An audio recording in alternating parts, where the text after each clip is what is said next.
Hello दोस्तों, कैसे हैं आप लोग। आज हम पढ़ने वाले हैं सेल चैप्टर का इंट्रोडक्शन। आपको मैं बता दूं कि सेल चैप्टर हमारी पूरी बायोलॉजी का बहुत ही ज़्यादा इम्पोर्टेंट चैप्टर है, क्योंकि सेल ही पूरे चैप्टर्स का बेसिक है। मैं ऐसा क्यों बोल रहा हूँ? क्योंकि हमारी बॉडी, पूरी की पूरी बॉडी सेल से ही मिलके बनी है। Cell is the smallest unit of our body. अगर मैं आपको बताऊं, हमारी बॉडी के अंदर सबसे जो छोटी यूनिट है वो है सेल। जब काफी सारे सेल ग्रुप में इकट्ठा होते हैं तो वो बना लेते हैं दोस्तों टिश्यू।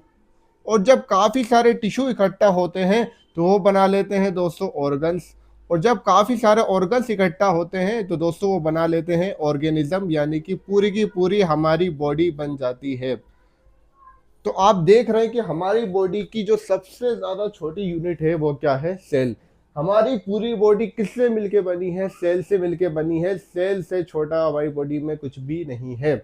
इसलिए सेल को पढ़ना बहुत जरूरी है। हम अब बायोलॉजी में पूरी बॉडी के बारे में पढ़ते हैं, पर पूरी बॉडी किससे मिलके बनी? सेल से। अगर हम सेल को ही सही से नहीं पढ़े तो हमें आगे कुछ समझ में आएगा क्या? हमें नहीं आएगा। इसलिए बिल्कुल ध्यान से देखिए।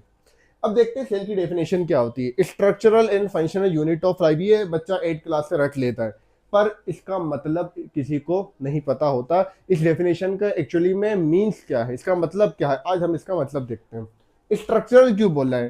दोस्तों नाम से ही पता चल रहा है, ये हमारी बॉडी का स्ट्रक्चर बनाने में हेल्प करेगा। स्ट्रक्चर ऑफ बॉडी, हमारी बॉडी का जो स्ट्रक्चर होता है वो किससे मिलके बना? अभी मैंने बताया सेल से मिलके बना। हमारी पूरी बॉडी किससे मिलके बनी है? सेल से मिलके बनी है। अब ये फंक्शनल का क्या मतलब है? फंक्शनल का मतलब है हमारी बॉडी में जो पूरे टाइम जो तरह तरह के जो फंक्शंस होते हैं वो किससे होते हैं? हमारी बॉडी में जो तरह तरह के फंक्शन होते हैं उसको हम बोलते हैं physiology of body. Physiology of body. और फिजियोलॉजी ऑफ बॉडी किसकी वजह से होता है दोस्तों? वो होता है हमारी बॉडी में जो हर तरह के केमिकल रिएक्शन हो रहे होते हैं। अब केमिकल रिएक्शन कहाँ होते हैं? केमिकल रिएक्शन हमारे सारे के सारे सेल्स के अंदर होते हैं। केमिकल रिएक्शन कहाँ होते हैं? सेल के अंदर होते हैं। तो ये हमारी बॉडी के फंक्शन के लिए भी इंपॉर्टेंट है। और लाइफ, लाइफ क्यों लिखा है? क्योंकि सेल के बिना लाइफ ही पॉसिबल नहीं है। मिनिमम मिनिमम जिंदा रहने के लिए एक सेल की जरूरत तो है ही। अगर एक भी सेल नहीं होगा तो लाइफ पॉसिबल ही नहीं है। तो आप समझ रहे हैं, इसलिए सेल को बोला जाता है structural and functional unit of life. Structural क्यों? क्योंकि ये हमारी बॉडी का स्ट्रक्चर बनाने में हेल्प करता है। और फंक्शनल क्यों? क्योंकि ये हमारी बॉडी के सारे फंक्शंस को, रिएक्शंस को कंट्रोल करता है।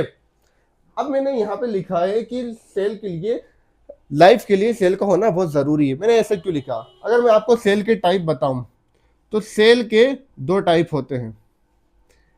एक होता है यूनिसेलुलर, दूसरा होता है मल्टी सेल्यूलर।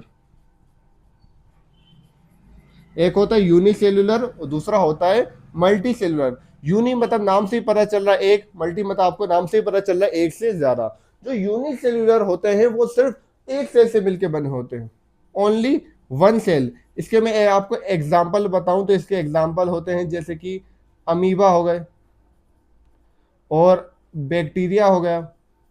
ये सब ऐसे ऑर्गेनिज्म हैं जो सिर्फ एक ही सेल से बने होते हैं। और मल्टी सेल्यूलर क्या होते हैं? जो काफी सारे सेल से मिलकर बने होते हैं, जैसे कि ह्यूमंस हो गए, we are multi cellular.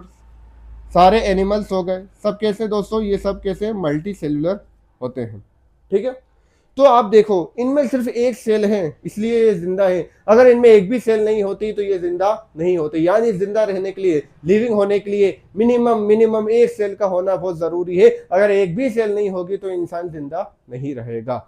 I hope आपको समझ में आया होगा, और कोई डाउट हो तो कमेंट सेक्शन में आप जरूर पूछ सकते हैं। Thank you.